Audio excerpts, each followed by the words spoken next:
Assalamualaikum warahmatullahi wabarakatuh. Alhamdulillah, wassalatu wassalamu ala rasulillah, wa ala alihi wa sahbihi wa man walah, wa ba'd. Mirsa Trans TV dimanapun Anda berada dan teman-teman sekalian, kita bermohon pada Allah Subhanahu wa Ta'ala semoga puasa kita sampai dengan hari ini diterima oleh Allah Subhanahu wa Ta'ala. Ya. Masih kuat ya, insyaallah ya. Ya, Mas Tommy masih semangat puasa? Baik ya. Teman-teman, hari ini kita akan belajar tentang satu rahasia yang disampaikan Nabi SAW yang hanya muncul di setiap malam Ramadan. Dan jika Anda kehilangan ini di malam-malam Ramadan, maka Anda tidak akan temukan di malam-malam lain dan Anda harus tunggu sampai Ramadan berikutnya. Itu pun kalau kita masih diberikan usia oleh Allah Subhanahu wa Ta'ala. Baik, kita pelajari rahasia ini terdapat di dalam kitab Sahih Al-Bukhari nomor hadis 37. Nabi menyampaikan, perhatikan kalimatnya. Man qama Ramadhana imanan wahtisaban ghufira lahu ma taqaddama min dhanbi. Man qama Ramadhan. Siapa yang mampu menunaikan salat malam.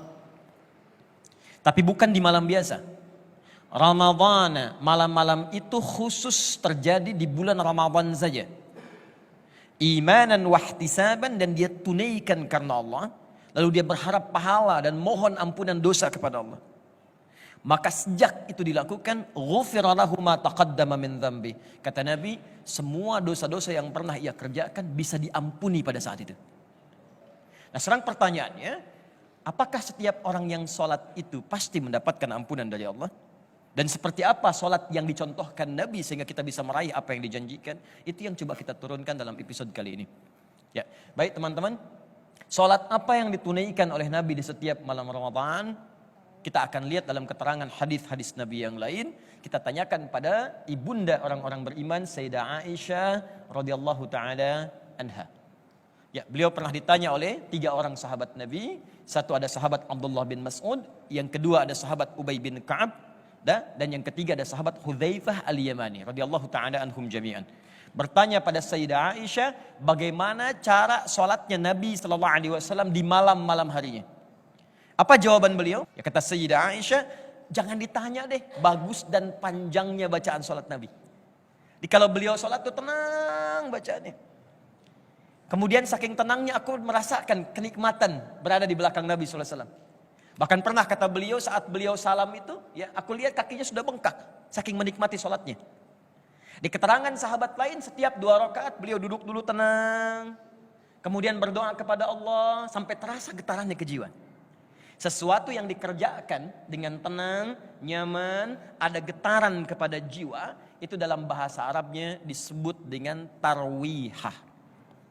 Ya, tarwihah. Seakar dengan kata roh, jiwa.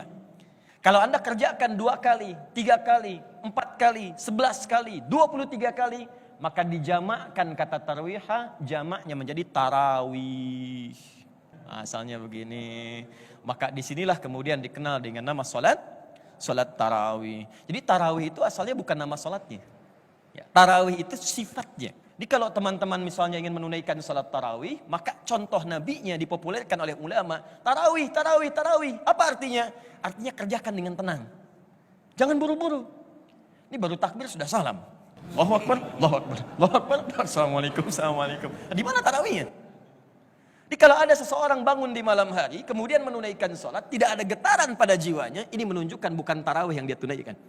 Kata Nabi, ada orang hanya sekedar bangun malamnya saja, rubba qa'imin laisa lahu min qiyamihi illa sahar. Tidak sedikit orang menunaikan bangun salat di malam Ramadan tapi tidak dapat apapun dalam salatnya kecuali begadang capek saja.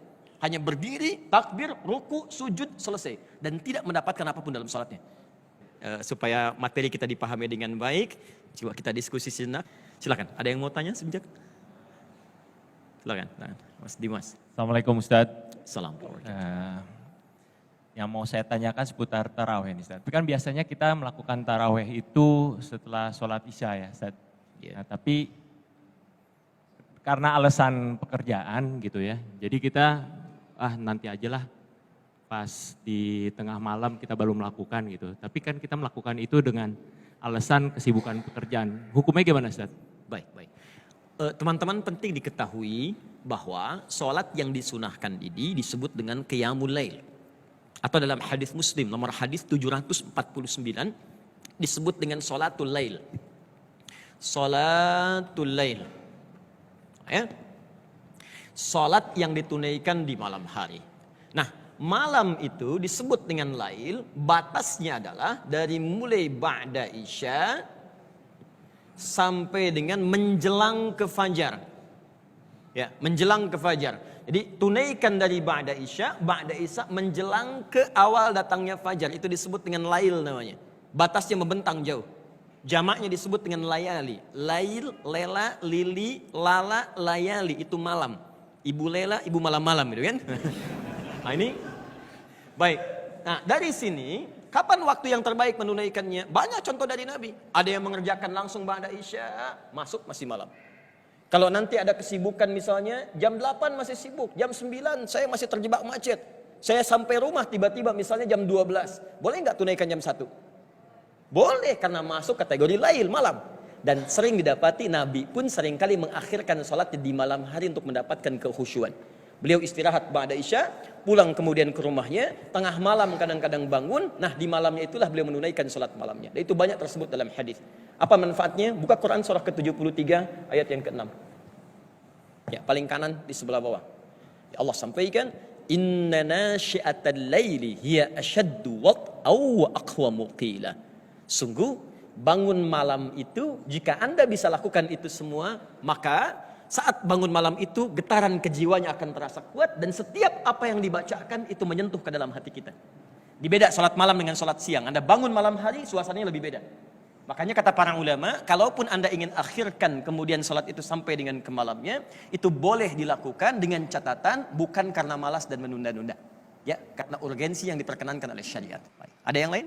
Bismillahirrahmanirrahim. Assalamualaikum warahmatullahi wabarakatuh. Saya Dita Ustadz.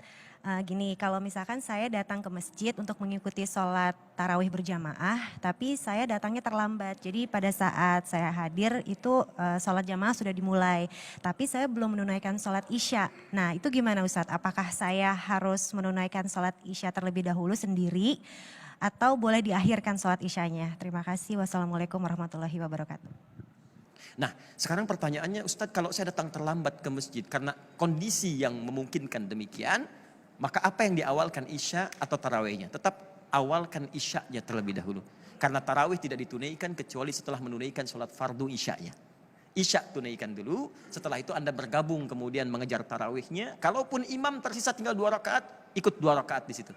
Dengan imamnya, setelah itu kemudian bisa Anda tambahkan semampu dan maksimal yang bisa Anda lakukan. Lalu tutup dengan witirnya. Jelas sampai sini? Baik. Jadi Mbak Dita kalau datang imam tinggal 2 rakaat, gabung 2 rakaat lagi. Bagaimana Ustadz kalau imamnya witir misalnya? Mbak Dita bisa akhirkan witirnya. Ya, jadi setelah itu Anda teruskan, malamnya Anda bangun, teruskan lagi, nanti tutup witirnya dengan sendirian. Boleh. Jelas ya? Wallahu ta'ala a'lam. Silakan yang lain. Saya Reza Ustadz, saya mau nanya. Tetangga saya, dia biasa sholat tarawih 23 rakaat, tapi nggak sampai 10 menit, Tat. Ada lagi tetangga saya lagi nih sebelahnya Pak RT. Jadi dia sholat 11 rakaat, tapi ini hampir 1 jam. Baik. Nah itu mana yang baik Ustaz? Apakah 23 rakaat 10 menit? Ataukah 11 rakaat 1 jam? Mana yang paling utama? Atau jangan-jangan di 2 itu ada yang lebih diutamakan oleh Nabi SAW. Kita lihat keterangan Nabi ya. Pertama prinsipnya, kita ambil dulu hadis riwayat Muslim. Nomor hadis 749, ini dasarnya. Anda tadi sebutkan yang 11 itu ya, ada ditemukan di Al-Bukhari. Nomor hadisnya 2008, yang ini Sayyidah Aisyah radhiyallahu taala anha yang meriwayatkan, yang ini Ibnu Umar, anaknya Umar bin Khattab ya. Radhiyallahu taala anhuma. Kemudian formulasi 11 yang kedua, ada yang 22 ujungnya 1, ditemukan di riwayat Abu Daud. Nomor hadis 1369, yang ini meriwayatkannya Ibnu Abbas, anaknya Abbas radhiyallahu taala anhuma. Kemudian formulasi yang 23 tadi seterusnya bisa ditemukan di Al-Bukhari juga, keterangan Umar bin Khattab radhiyallahu taala anhu. Kita ambil nomor hadisnya 2010 sampai 2012 ya. Paling kanan sebelah bawah di kitabnya. Ini keterangannya Umar bin Khattab. Baik, kita mulai prinsip yang pertama. Pertama, berdasar keterangan Nabi, ini bukan Adi Hidayat yang sampaikan ya, Nabi yang tuntunkan. Dalam hadis Muslim nomor hadis 749 dari sahabat Ibnu Umar radhiyallahu taala anhuma. Kata Nabi, "Shalatul laili mathna mathna." Salat malam itu silahkan tunaikan oleh Anda mulai dengan 2 rakaat paling minimal. Ya, berapa rakaat? Ya, jadi paling minimal tunaikan 2 rakaat. Kemudian setelah itu ada waktu tambah lagi, masna, terus 2. Terus 2, tidak pernah disebutkan batas. Nah, yang paling menarik, wa idza khasyiya ahadakumul fajra. Kalau di antara Anda khawatir sedang sholat itu menduga fajar akan tiba. Nih, yang saya katakan tadi, dari ba'da isya sampai ke fajar. Tiba-tiba fajar akan tiba, segera datang. Falyutir raka'atan wahidah. Kata Nabi, segera tutup dengan 1 rakaat. Tutup dengan 1 rakaat witir. Saya mau tanya pada Anda, Nabi di sini menyebutkan batas tidak? Tidak. Yang Nabi sebutkan kan kerjakan. Menjelang fajar tutup dengan witir dengan 1. Artinya, kata para ulama, semua ulama sepakat bahwa sholat malam itu sesungguhnya tidak ada batas bilangan rakaat. Hanya ketika menjelang fajar, tunaikan 1 rakaat untuk witir menutup. Kalau tidak ada batasnya, berapa nanti orang tunaikan? Nanti ada yang 2, tutup 1. Ada yang 4, tutup 3. Ada yang 6, tutup 1. Maka Nabi contohkan paling standar di hadis-hadis Nabi, dari yang banyak ini tunaikan 11 rakaat. Ini standar. 11 rakaat di hadis Aisyah tadi, ya, rumusnya 4 plus 3, 4 tutup dengan 3. Bisa 2 plus 2 plus 2 plus 2 plus 2 plus 1. Boleh. Silahkan tunaikan. Tapi kalau Anda misalnya masih punya banyak kesempatan, silahkan seperti Umar. Tambahkan 2 plus 2 plus 2 sampai ke 20 plus witir 3. 23. Nah, cuman yang jadi pertanyaan, walaupun Anda kerjakan 2, ujungnya 3 atau 1, kata Sayyidah Aisyah, Nabi itu tidak pernah mengerjakan sholat malamnya kecuali khusyuk dan panjang bacaannya. Rumusnya panjang dan tenangnya. Ada lagi yang mau bertanya? Masya Allah, silakan. Assalamualaikum. Warahmatullahi wabarakatuh.